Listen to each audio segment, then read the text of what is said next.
Okay, so today we're doing a deep dive on a listener question about some really cool family heirlooms. Sounds good. Right. I mean, who doesn't love a good heirloom mystery? Yeah, you never know what you're going to find. Exactly.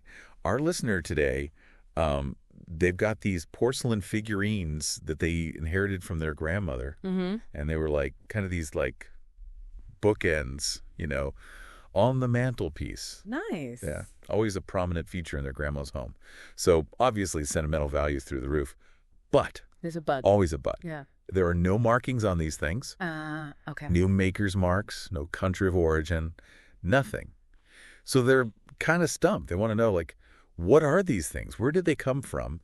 And how much are they worth? And that's where we come in. That's right. Let's get to the bottom of it. All right, so I'm looking at the pictures the listener sent in. These are pretty classy. They are. Just based on the style, those delicate flowers, the pastel colors, they really look like European porcelain. Oh, so like fancy stuff. Oh, yeah, potentially. Think like late 1800s. They remind me of Meissen, that famous porcelain maker. Oh, yeah, I've heard of them. They're like the big leagues, right? Yeah, definitely top tier.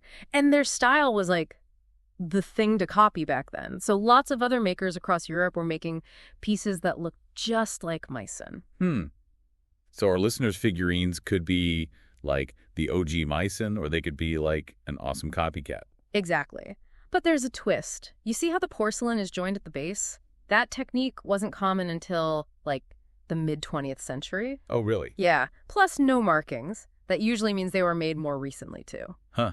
So maybe not an antique from the 1800s after all. Probably not. We might be looking at something made after World War II. Interesting. Why after World War II? Well, there was this huge boom in imported porcelain figurines back then, especially from Italy and Japan. They were often designed to look like those older sought-after styles. Ah, so playing into that vintage vibe. Clever. Very. It makes them really appealing to collectors, even if they're not, like, super old. Makes sense. Okay, so we've got these possibly post-war figurines, maybe from Italy or Japan, looking all fancy and Meissen-inspired, but they're unmarked. Does that, like, hurt their value? It does make it a little tricky, yeah. Those original paper labels or foil stickers they put on pieces, especially those made for North America, those were like a maker signature. Right, and without them. It's harder to, like, definitively say where they came from and how authentic they are, which can affect the price. So what are we thinking, value-wise? Ballpark. It's tough to say for sure without a professional appraisal, but generally unmarked figurines don't fetch as much. We're probably looking at under $100, depending on the condition and what's hot in the market right now. Gotcha. Okay, so maybe not a windfall for our listener, but hey, they still have these beautiful figurines, and the sentimental value, priceless. You can't put a price on that, that's for sure. Exactly.